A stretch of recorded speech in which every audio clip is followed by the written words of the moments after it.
Hello everyone, Gulshan cooking হাউসে সবাইকে স্বাগত জানাচ্ছি নতুন রেসিপি দেখার জন্য। মাছ খেতে পছন্দ করেন না এমন বাঙালির সংখ্যা খুবই কম, আর সেই মাছ দিয়ে শেয়ার করব আজকের পর্বে দারুণ স্বাদের সম্পূর্ণ ইউনিক স্টাইলে রুই মাছের কালিয়া। আশা করি রেসিপিটি সবার ভালো লাগবে। পুরো রেসিপিটি দেখার আমন্ত্রণ জানিয়ে চলে যাচ্ছি মূল রেসিপিতে। আর হ্যাঁ, রেসিপিটি ভালো লাগলে প্লিজ একটি লাইক দিতে ভুলবেন না, শেয়ার করবেন এবং চ্যানেলটিকে সাবস্ক্রাইব করে রাখবেন। তো এখানে কালিয়া বানানোর জন্য আমি এখানে ৬-৭ পিসের মতো নিয়েছি রুই মাছ। আপনারা যে কোনো বড় সাইজের মাছ দিয়ে কিন্তু এই রেসিপিটা বানাতে পারেন। আর এই মাছগুলোকে আমি আগে থেকে ভালো করে ধুয়ে জল ঝরিয়ে নিয়েছি। এখন সামান্য লবণ, হলুদ এবং শুকনো লঙ্কার গুঁড়ো দিয়ে ভালো করে কিছুক্ষণের জন্য ম্যারিনেট করে নেব। আর যেহেতু আমরা মাছের কালিয়া বানাবো, তাই মাছগুলো কিন্তু খুব বেশি ভাজা যাবে না। মাছ ভাজার জন্য আমি প্যানে দিয়ে দিলাম তেল এবং সামান্য একটু লবণ দিয়ে দিলাম, যাতে মাছগুলো নিচে লেগে না যায়। এবার দিয়ে দিচ্ছি মাছগুলো। এবার মাছগুলোকে হালকা করে ভেজে নিতে হবে, কারণ খুব বেশি কড়া করে ভেজে নিলে কালিয়ার মশলাটা কিন্তু মাছের ভিতরে যাবে না। তো সেজন্য হালকা করেই মাছগুলো ভেজে তুলে নেব। তো এখানে মাছের একটা পিঠ হয়ে গেছে, এখন আমি মাছগুলো উল্টে দিলাম। এবার এই পিঠটাকেও আরও একটু ভেজে নিয়ে মাছগুলো তুলে নিতে হবে। তো এখানে আমার মাছের 2 পিঠ ভাজা হয়ে গেছে।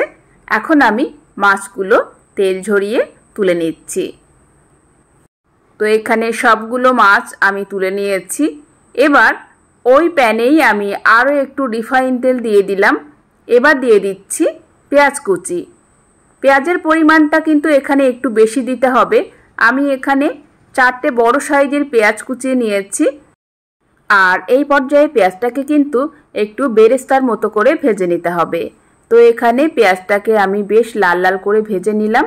এখন আমি এখানে দিয়ে দিলাম 2টো কাঁচা লঙ্কা। আপনারা কাঁচা লঙ্কার পরিবর্তে শুকনো লঙ্কাও দিতে পারেন।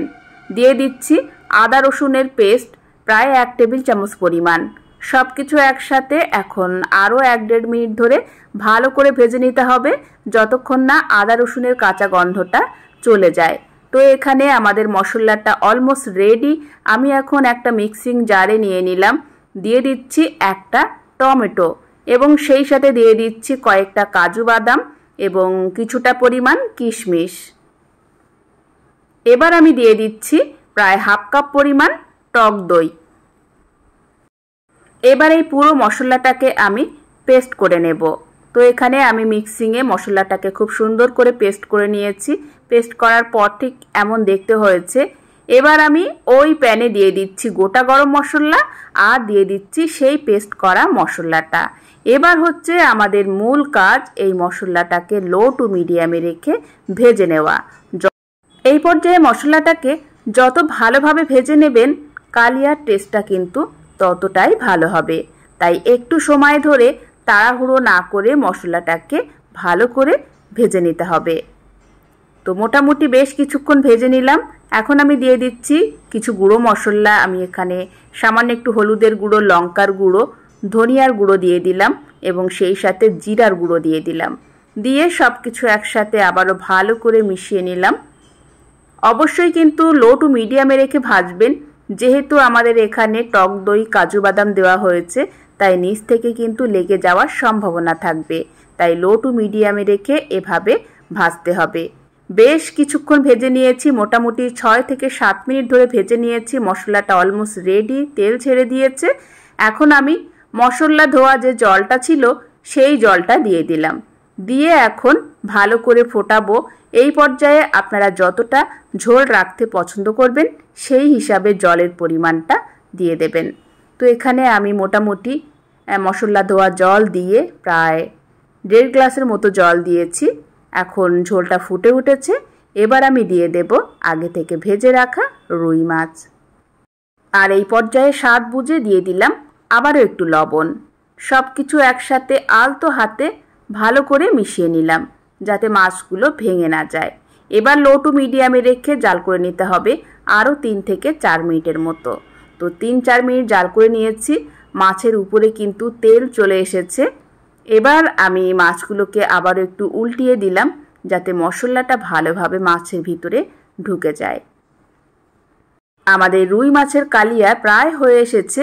এই পর্যায়ে আমি দিয়ে দিচ্ছি সামান্য একটু চিনি, দিয়ে দিচ্ছি গোলমরিচের গুঁড়ো এবং সেই সাথে দিয়ে দিলাম গরম মশলা পাউডার।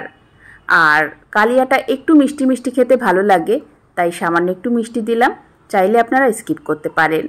তো আমাদের রুই মাছের কালিয়া অলমোস্ট রেডি। এবার হচ্ছে গরম গরম পরিবেশনের পালা। আমি একটা সার্ভিং প্লেটে পরিবেশন করে দিচ্ছি। কালিয়ার কালারটা দেখে নিশ্চয়ই আপনারা বুঝতে পারছেন মাছটা কতটা সুস্বাদু হবে খেতে।